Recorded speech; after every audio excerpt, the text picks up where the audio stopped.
পোলাপান মিডিল ইস্টের কথা বাদ দে, এখন চিন্তা কর কিভাবে ইউরো কামাইতে পারবি। ইউরো কামাইতে হলে মনে কর যে এই দেখ ইউরো, এই ইউরো গুলো যদি কামাইতে চাস, দেখ হাজার হাজার ইউরো, 10,000 ইউরোর উপরে ইউরো আমার কাছে। দেখ এই ইউরো যদি কামাইতে চাস তাহলে ইতালি আয়, স্বপ্নের দেশ ইতালি আয়।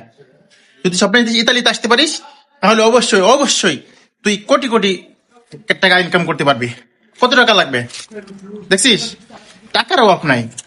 আশেক ইতালিতে আয়, কোথাও না গিয়ে ইতালিতে আয়, ইনশাল্লাহ তুই কোটি কোটি টাকা কামাই করতে পারবি। বসে থাকিস না, প্রতিদিন তুই অনেক অনেক টাকা ইনকাম করতে পারবি। এটা আমার কাজ, ঠিক আছে? আমি যা কামাই করি আমি সত্য কথা যেটা তোমাদেরকে বলার চেষ্টা করি, এবং কার কি হয়ে গেল সেটা আমার দেখার নাই। অনেক ধরনের লোক অনেক ধরনের কথা বলবে, তবে কের কথা কানে না দিয়ে সঠিকভাবে এবং সঠিক নিয়মে